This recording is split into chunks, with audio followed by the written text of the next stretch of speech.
quan treballadors autònoms continuen tancant, continuen tenint dificultats per tirar endavant, continuen no trobant solució a la seva necessitat de finançament, de liquiditat, etc.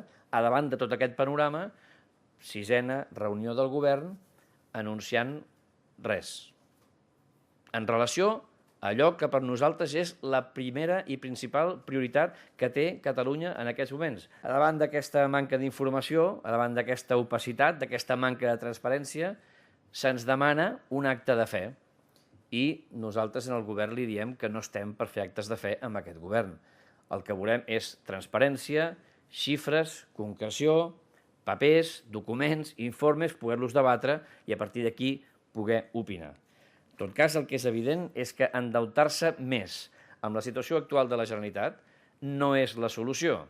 Això em sembla que és de molt de sentit comú i qualsevol ciutadà que ens pogués estar escoltant en aquest moment entén que quan una família està molt endeutada, quan ja no pot més, la solució no és endeutar-se més.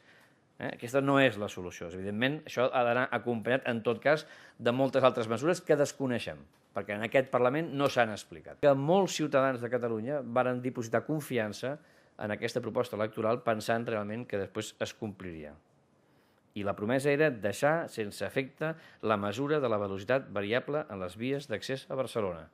I aquest és el contingut estricte d'una proposició de llei que el nostre grup parlamentari ha presentat ja en el registre, que tots vostès la poden veure. Aquest era el nostre compromís electoral, coincident amb el compromís electoral de qui avui està governant a Catalunya i quin text es reflexa literalment en aquesta proposta de resolució que votarem quan sigui el moment, quan l'ordre del dia ho estableixi, en la comissió corresponent, però que ens temem que no podrà tenir el vot de qui en aquests moments governa perquè el que ha fet és incomplir una promesa electoral.